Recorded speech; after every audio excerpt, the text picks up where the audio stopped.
je tiens à remercier le professeur Bouhami pour l'invitation à cette belle rencontre entre scientifiques et chercheurs et étudiants de l'école EMG. Je remercie aussi l'ensemble des professeurs présents ici qui nous ont honorés par leur présence.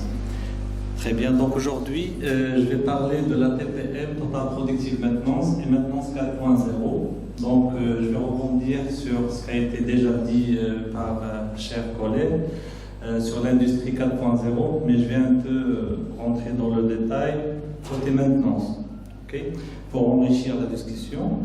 Donc, je vais parler sur les fondements de la TPM, Total Predictive Maintenance, l'évolution de la fonction maintenance, au processus maintenance, et je vais terminer par les propos de la maintenance 4.0. La Total Predictive Maintenance, comme vous le savez, est développée par le Japan Institute of Plant Maintenance, JIPM. Il est toujours actuellement développé par cet institut-là, qui a commencé depuis les années 1970. La TPM vise à augmenter la productivité en impliquant l'ensemble du personnel de l'entreprise, en réduisant les arrêts et en augmentant la qualité. Donc si on va prendre le terme TPM, donc c'est l'amélioration de la productivité de l'entreprise à travers trois volets. Donc le volet qualité, le volet performance et le volet maintenance via la disponibilité. Donc la TPM a été adoptée par de nombreuses entreprises japonaises dans les années 80. Donc il fait partie en fait de l'ensemble des méthodes développées à l'époque qui ont été déjà expliquées par le professeur Bouhami. Donc à travers le développement de la notion majeure du Lean Manufacturing. La maison TPM, ou ce qu'on appelle le TPM House, elle est fondée sur 8 piliers. Donc les piliers que vous voyez à gauche et à droite, ce sont les piliers de la TPM, et vous avez en bas une fondation qui est très importante et primordiale pour ces fondements, qui est le 5S. Donc, je ne vais pas vraiment rentrer dans le détail de tous les fondements, mais ce qui m'intéresse ici dans ce volet-là, c'est la relation entre la TPM, la Total Predictive Maintenance, et la maintenance. Si on va parcourir rapidement ces piliers, on va trouver que la maintenance, elle occupe directement deux piliers, qui sont la maintenance autonome et la planification ou la maintenance planifiée. Et indirectement, elle est concernée par les autres piliers qui sont tout ce qui est formation, tout ce qui est HSE, tout ce qui est administration dans la TPM, tout ce qui est formation, tout ce qui est aussi Early Equipment Management, c'est tout ce qui est intégration de la maintenance dès la conception. Donc c'est l'intégration en amont. Donc si je prends ces deux piliers-là pour les décortiquer, le premier pilier qui parle de la maintenance autonome, vous avez en fait comme objectif impliquer les opérateurs, parce que comme vous savez, il y a plusieurs axes dans la maintenance, et si on va prendre le premier niveau qui est concerné par la maintenance autonome et tout ce qui est niveau de base, niveau 1, niveau 2, donc on va impliquer les opérateurs, les techniciens, dans les petites tâches de maintenance préventive et corrective, les former sur les opérations de maintenance de base. La première, par exemple, la première tâche de base pour la maintenance, c'est le nettoyage. Donc il y a beaucoup d'entreprises qui oublient cette tâche importante, mais qui demeure primordiale pour la maintenance. Et responsabiliser les opérateurs et de les rendre autonomes. Par exemple, certaines opérations de graissage, certaines opérations, par exemple, qui ne requièrent pas vraiment une formation basée sur les compétences, on va les intégrer au niveau opérationnel, donc avec les opérateurs.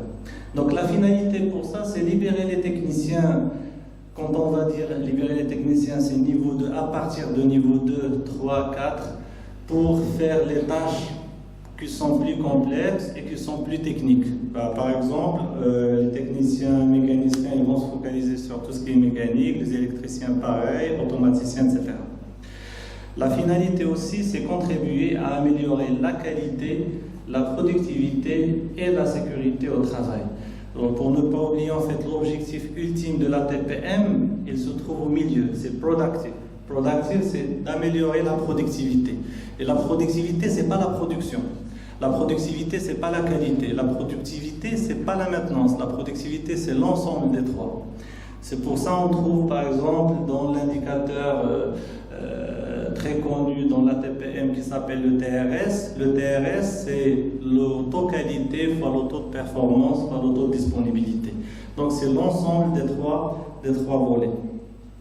Et les Japonais à l'époque, dans les années 70, ils ont compris le rôle important et majeur de la maintenance pour améliorer la productivité.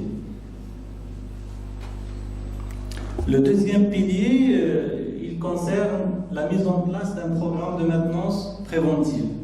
Un programme de maintenance préventive systématique, par exemple, que vous connaissez, donc c'est un programme qui vise à anticiper les défaillances en remplaçant les organes qui sont ou qui vont devenir défaillants et qui vont causer des pannes.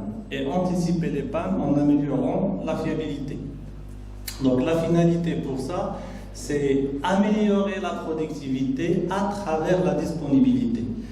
Et comme vous voyez ici dans l'équation, donc la disponibilité T, c'est le bon fonctionnement, c'est l'MTPF, c'est un indicateur de bon fonctionnement, donc le bon fonctionnement sur le fonctionnement total.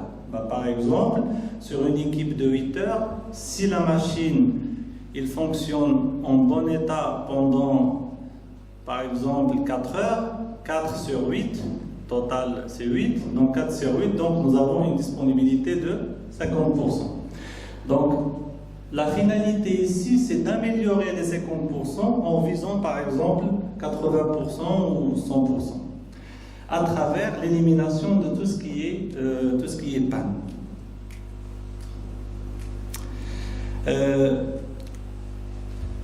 Avant de voir la maintenance 4.0, on va voir un petit peu l'évolution de la fonction maintenance dès l'apparition par exemple, de la révolution industrielle et l'évolution technologique à travers l'industrie 1.0 jusqu'à l'industrie 4.0, déjà présentée par mes collègues. Donc, premièrement, sur les systèmes, on n'avait pas de maintenance. Deuxièmement, on a réfléchi en fait pour éviter tout ce qui est panne, donc on va essayer de faire tout ce qui est maintenance corrective. Par la suite, pour éviter de faire beaucoup de maintenance corrective, on a réfléchi de faire une prévention des pannes en faisant un plan de maintenance préventive. Par la suite, les industriels et les chercheurs, ils ont trouvé que ce n'est pas suffisant. On a toujours des pannes, on a toujours des mauvaises disponibilités. Et nous avons réfléchi encore à comment anticiper ces pannes-là en créant ce qu'on appelle maintenant la maintenance prédictive ou la maintenance ou predictive maintenance.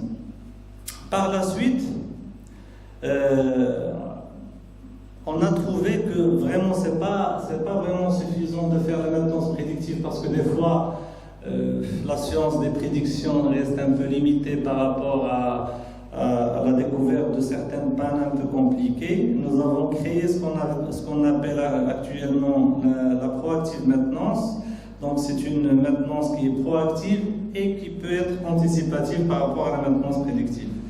Et nous avons aussi tout ce qui est, maintenant les chercheurs ils réfléchissent dès la conception en appliquant par exemple le volet Early Equipment Management, c'est l'intégration de la maintenance dès la conception en réfléchissant au volet maintenance autonome. Comment par exemple réfléchir à la maintenance qui sera faite par la machine elle-même. Ça c'est une question qu'on peut aborder dès la conception de la machine. Voilà, juste pour vous donner une idée sur l'intérêt de de tout ce qui est TPM et de tout ce qui est maintenance prédictive, etc. Certains chercheurs, ils ont calculé les coûts industriels relatifs à la maintenance au niveau européen en 2008. Ils ont trouvé qu'une heure d'arrêt des machines en 2021, elle présente par exemple 1 127 000 euros. Et ça, c'est qu'une heure dans l'industrie automobile selon la source de Sense 2021. Donc, les coûts sont énormes. Les coûts sont énormes et l'enjeu de la maintenance pour certaines entreprises, c'est un enjeu de survie.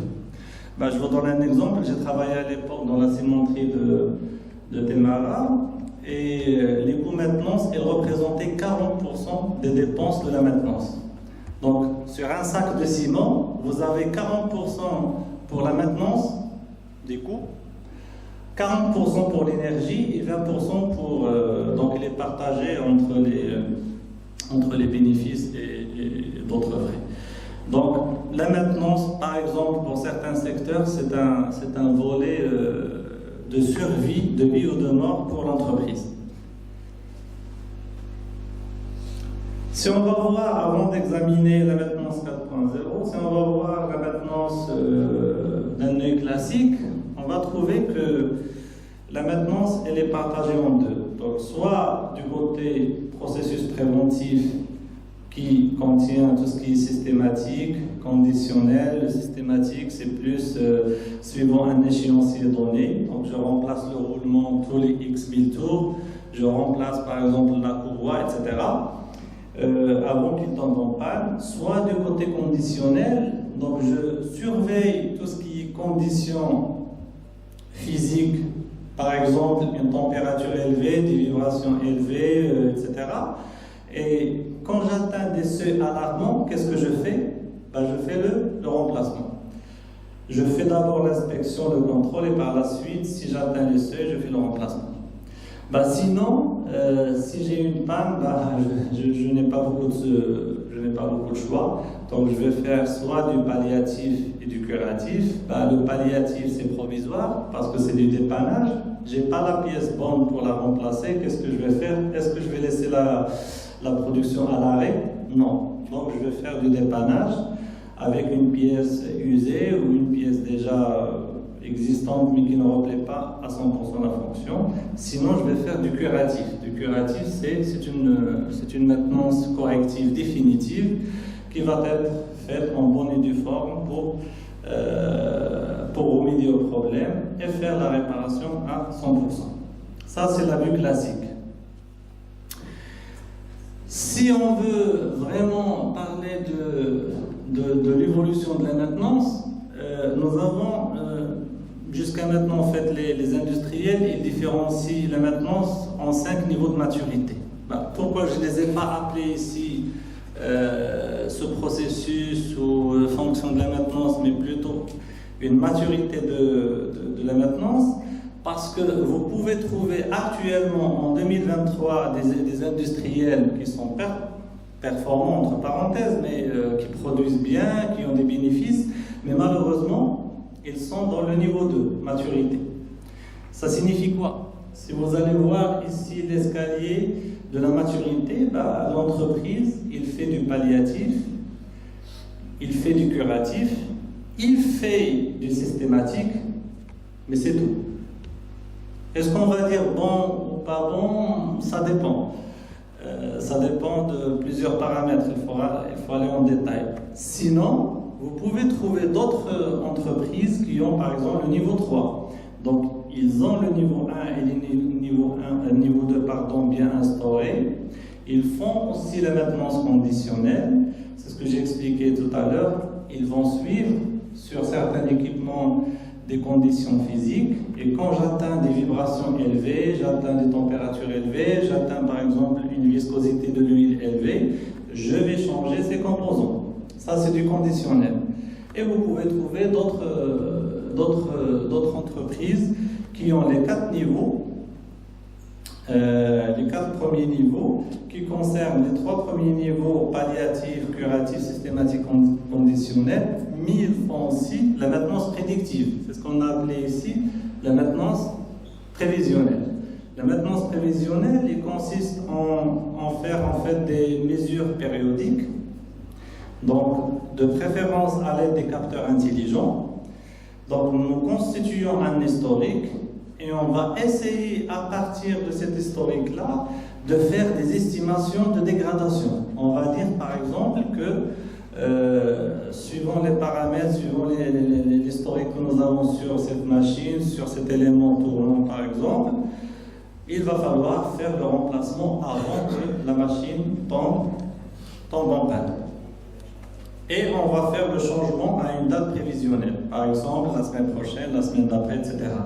Et comme ça, on va aller au-delà de la maintenance conditionnelle à une maintenance prévisionnelle intelligente basée sur des méthodes mathématiques. Et le 5e niveau, ça c'est pas toutes les entreprises qui font des investissements là-dessus parce que ça coûte cher. Pardon, ça nécessite des investissements, ça nécessite des profils pointus, etc. Donc ils font le monitoring en ligne, ce sont des capteurs, et je vais vous montrer tout à l'heure des exemples, ce sont des capteurs plantés en temps réel sur les machines et qui sont couplés à des algorithmes intelligents qui vont donner en temps réel la durée de vie de l'équipement ou de l'organe. Par exemple, on peut mettre des capteurs de température et de vibration sur un moteur électrique et en temps réel, on va évaluer quelles sont les probabilités de défaillance et exactement cibler les zones de défaillance.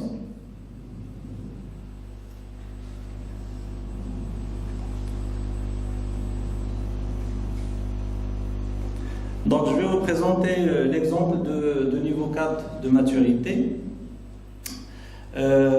Pour voir concrètement ça consiste en quoi. Un exemple de surveillance des machines tournantes par analyse vibratoire. Quand on dit une machine tournante, on peut parler d'un moteur électrique, d'un broyeur, d'un malaxeur, etc. Donc les exemples sont multiples dans l'industrie. Par exemple, sur les machines tournantes, qu'est-ce qu'on fait? Si on va choisir le niveau 4, parce que chaque niveau, quand on monte dans les niveaux, on monte dans les investissements. Okay? Si on va décider dans l'entreprise d'intégrer ou d'instaurer le niveau 4 de maturité de la maintenance, il va falloir mettre en place des capteurs intelligents au niveau des machines tournantes. Il va falloir coupler des données mesurées avec l'historique. Donc il va falloir constituer un historique parce que dans la science de données, si on n'a pas d'historique, l'estimation sera un peu biaisée. L'utilisation d'applications basées sur des modèles mathématiques comme le modèle de Weibull, les méthodes bayésiennes ou d'autres méthodes, Monte Carlo, etc. Donc maintenant, il y a des applications industrielles qui intègrent ces modèles mathématiques. Et à la fin, on va estimer en temps réel les défaillances et les durées de vie, comme vous voyez ici. Donc, ce que vous voyez à droite, c'est une prédiction faite avec la méthode de Weibull. Le niveau 5, comme je vous ai dit, il est un peu plus cher. Pourquoi? Comme vous voyez ici dans la photo, donc je vais zoomer un petit peu. Donc, vous avez des équipements, par exemple ici, vous avez une machine qui fabrique du papier, donc une onduleuse par exemple, comme chez CMCP ou International Paper ou GPC. Nous avons sur cette onduleuse-là beaucoup de moteurs électriques. Pour que le technicien fasse le niveau 4, ça veut dire se déplacer d'une machine, d'un moteur à un autre, ça va nécessiter beaucoup de temps, beaucoup d'investissement, donc on va opter pour le niveau 5. Le niveau 5, c'est quoi? On va mettre en place des capteurs de vibration wireless sur chaque moteur, parce que pour nous, cette machine-là, elle est critique. Si la machine s'arrête, c'est toute l'usine qui s'arrête. une heure, ça peut par exemple constituer un coût de 1 million de dirhams par heure ou par 2 heures, etc. Donc pour nous, l'investissement il est justifié. Par la suite, ces capteurs-là, ils vont envoyer les informations à un système d'acquisition de données, ce qu'on appelle ici le WISE 6610. Celui-là, il va transformer le signal envoyé par le capteur en par exemple, des signaux FFT, ou pour ceux qui ont fait des vibrations, donc des signaux FFT, qu'on peut paramétrer ici au niveau de l'application avec des alarmes, niveau d'alarme. Si on va atteindre une certaine fréquence, il y aura une alarme. Et automatiquement, sur la tablette du technicien, l'alarme, il sera fait sur le moteur 1 ou 2 ou 3 ou 4. Faites attention, il y a par exemple une défaillance d'un roulement à l'intérieur du moteur. Il va falloir prévoir le changement ou le changement dans un premier temps du moteur et par la suite l'envoyer à la réparation. Donc ce niveau-là, c'est le niveau 5, c'est le monitoring continu en ligne. C'est une analyse via des algorithmes avancés. Donc ce sont des algorithmes qui sont basés sur des réseaux de neurones par exemple, sur des modèles multicritères.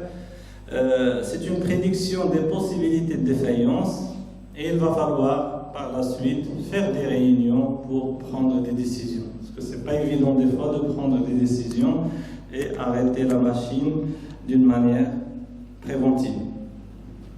Et surtout, il y a toujours des tensions entre la maintenance et la production.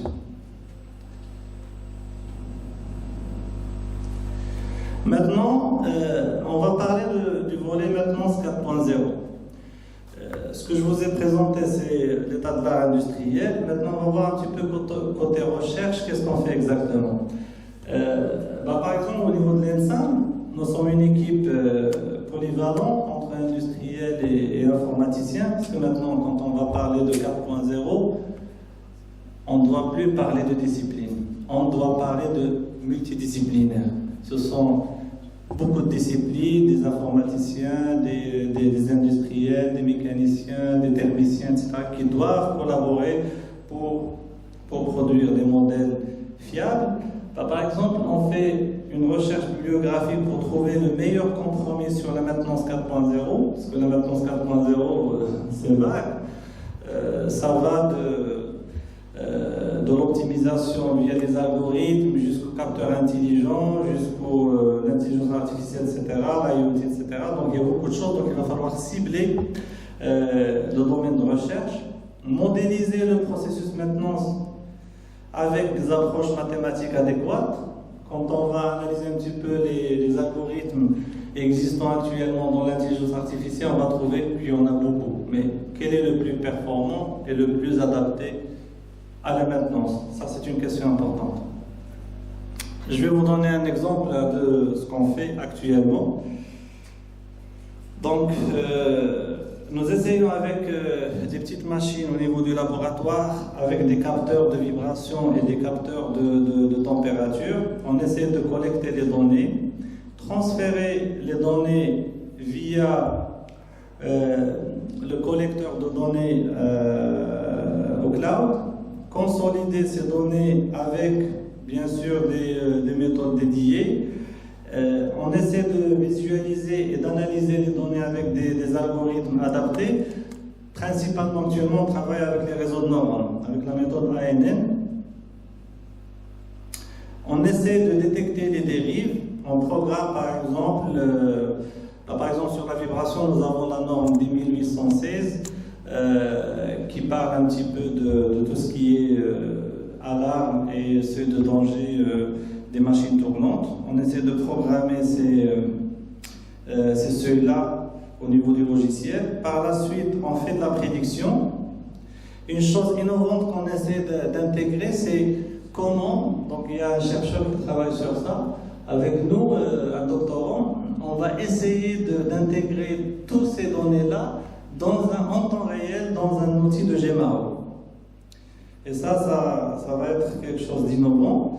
Et par la suite, les 3 derniers volets, 9, 10, 11, on vient de commander le matériel pour l'essayer. Et je vais vous montrer tout à l'heure des images. essayez de voir comment on peut profiter de la réalité augmentée présentée ce matin par mon collègue au niveau de la maintenance. Par exemple, tout ce qui est mode opératoire, tout ce qui est formation intelligente, tout ce qui est guidage du technicien en temps réel pour exécuter les tâches de maintenance, etc. Surtout au niveau du volet 9 et volet 10. Je vais vous montrer un exemple. Ici, dans cet exemple-là, la société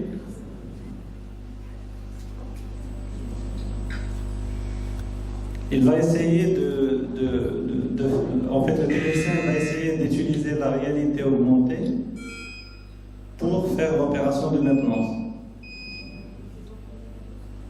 Donc lui, actuellement, il porte les lunettes intelligentes.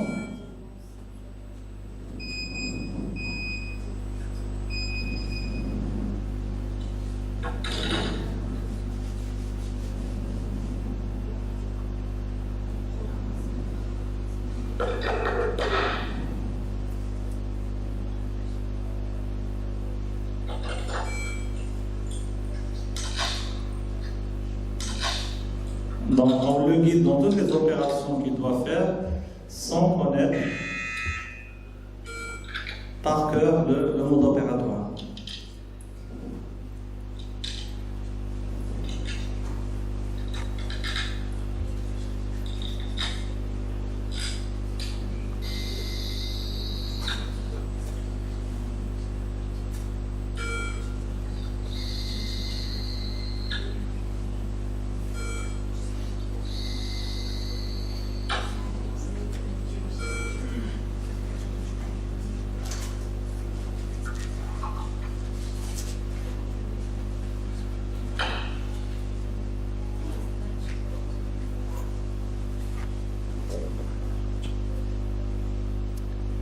Très bien, je vais vous montrer un deuxième exemple de l'utilité de la maintenance prédictive chez Faurecia pour voir en fait l'importance et les investissements que font les industriels dans ce sens.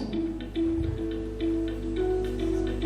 but de la maintenance prédictive est d'anticiper les pannes et les arrêts des machines pour une meilleure maîtrise et connaissance de leur fonctionnement en temps réel. Par exemple, pour une presse, plus de 50 capteurs mesurent les pressions, vitesses et déplacements des outils. Ces données sont relevées 33 fois par seconde et sont ensuite transmises à des serveurs Faurecia pour être analysées. En tout, 1,4 milliard d'informations partent quotidiennement, soit le nombre de SMS envoyés en France en 3 jours. Une véritable prouesse technologique.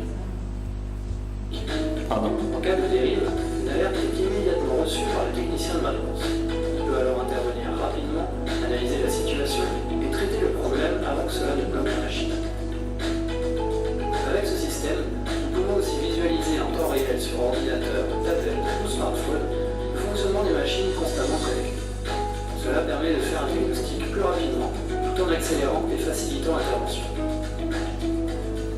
Avec l'historique des pannes et des actions déjà réalisées, les solutions seront proposées directement par le système pour les résoudre.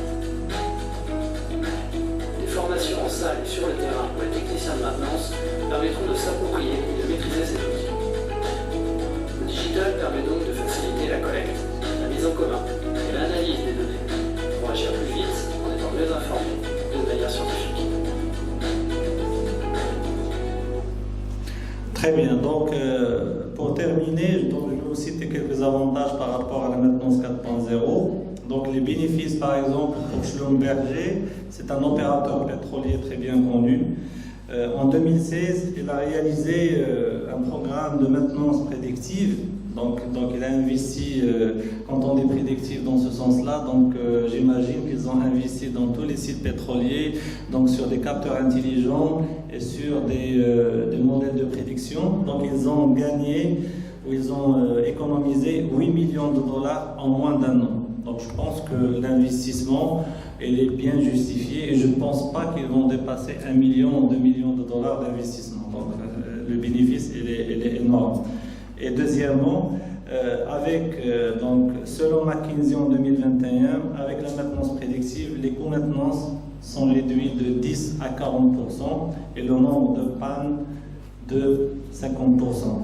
Et ce que je peux vous dire par rapport à mon expérience personnelle, ce qu'on fait pas mal de visites et d'expertises dans des sociétés, malheureusement, le leadership ou les mentalités sont toujours un peu, comment dire, difficiles à convaincre pour investir soit en maintenance prédictive, soit en maintenance 4.0. Mais je pense que ça va venir un jour. Et merci. Merci professeur Bedaoui, merci pour votre présentation ainsi pour la qualité des informations partagées. Maintenant, on va voir si on a des questions dans la salle. Des questions? Une question sur le pipeline de données là que vous avez présenté, le pipeline de traitement. En fait, vous avez mentionné le cloud. Est-ce qu'il y a des raisons pour ce choix-là, sachant que en fait, lorsqu'on travaille sur le cloud, c'est cher, ça prend des délais pour transférer les données, pour recevoir des données, etc.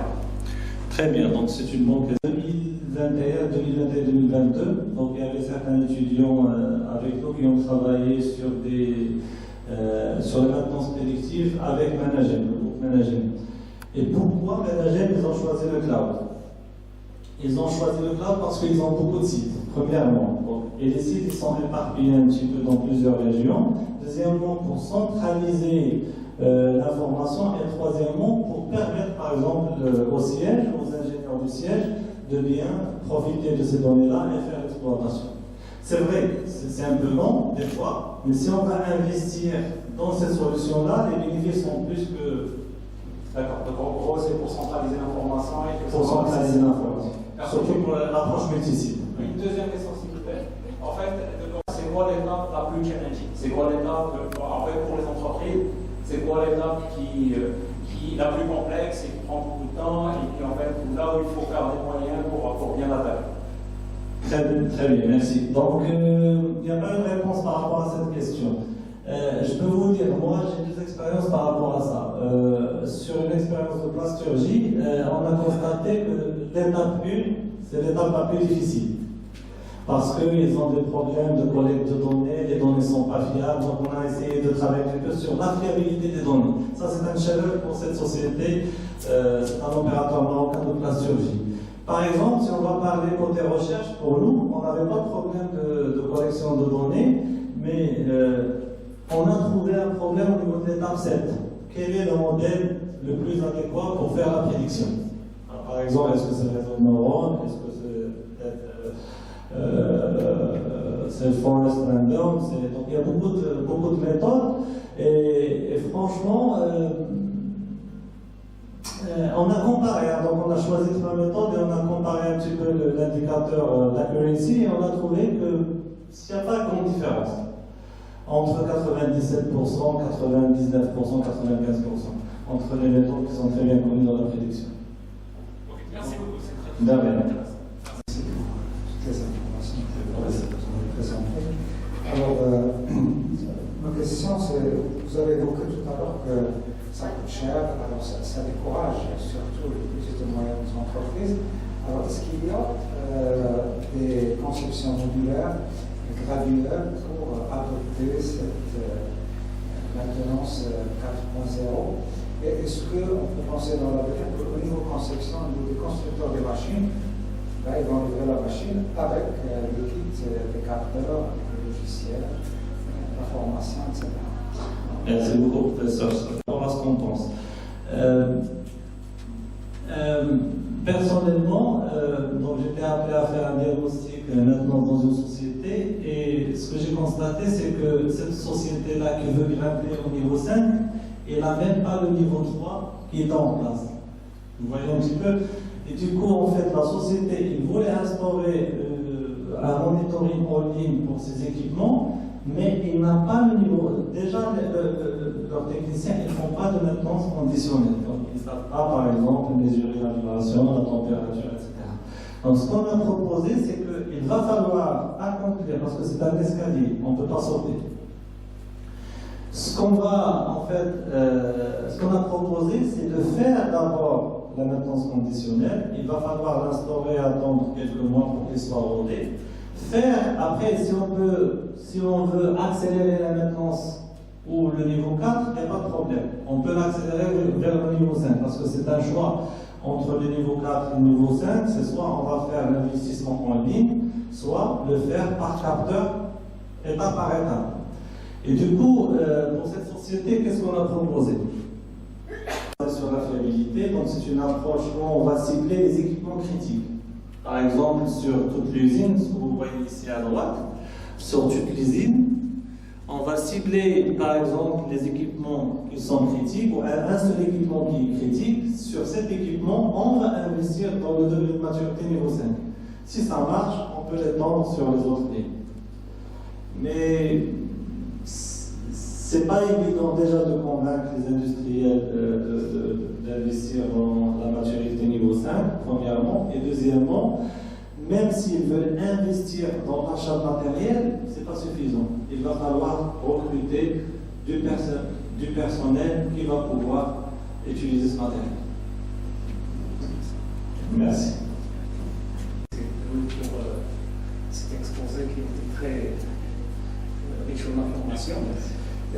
Ma question, c'est du côté ressources humaines de l'entreprise, parce que déjà pour placer la maintenance prévisionnelle ou bien conditionnelle, il y a le problème de la formation personnelle sur les techniques d'inspection avancées, telles que la vibration, les CNT, etc.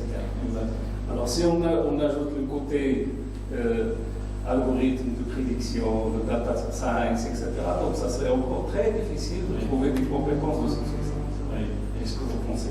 Effectivement, je suis tout à fait d'accord. Par exemple, on ne va pas aller le lendemain dans une PME et on va la convaincre pour instaurer le niveau 5 directement. Ça va être surréaliste. À mon avis, hein, donc, il y a un bon exemple que j'enseigne toujours à mes étudiants, c'est l'exemple de l'OCP. Comme une entreprise, je pense, professeur, vous connaissez mieux que moi l'OCP, surtout les sites de Safi et Jadida.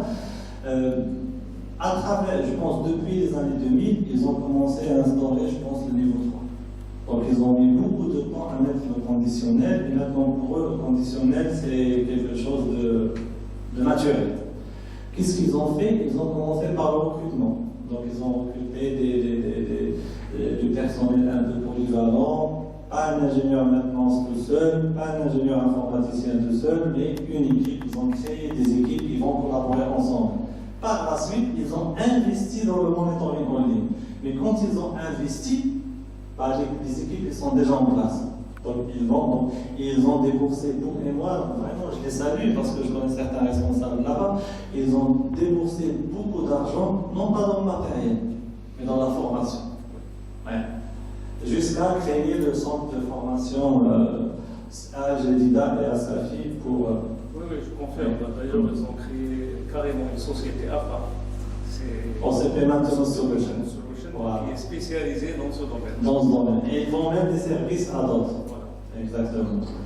C'est la conduite du changement. Donc on ne peut pas aller de 3 à 5 sans faire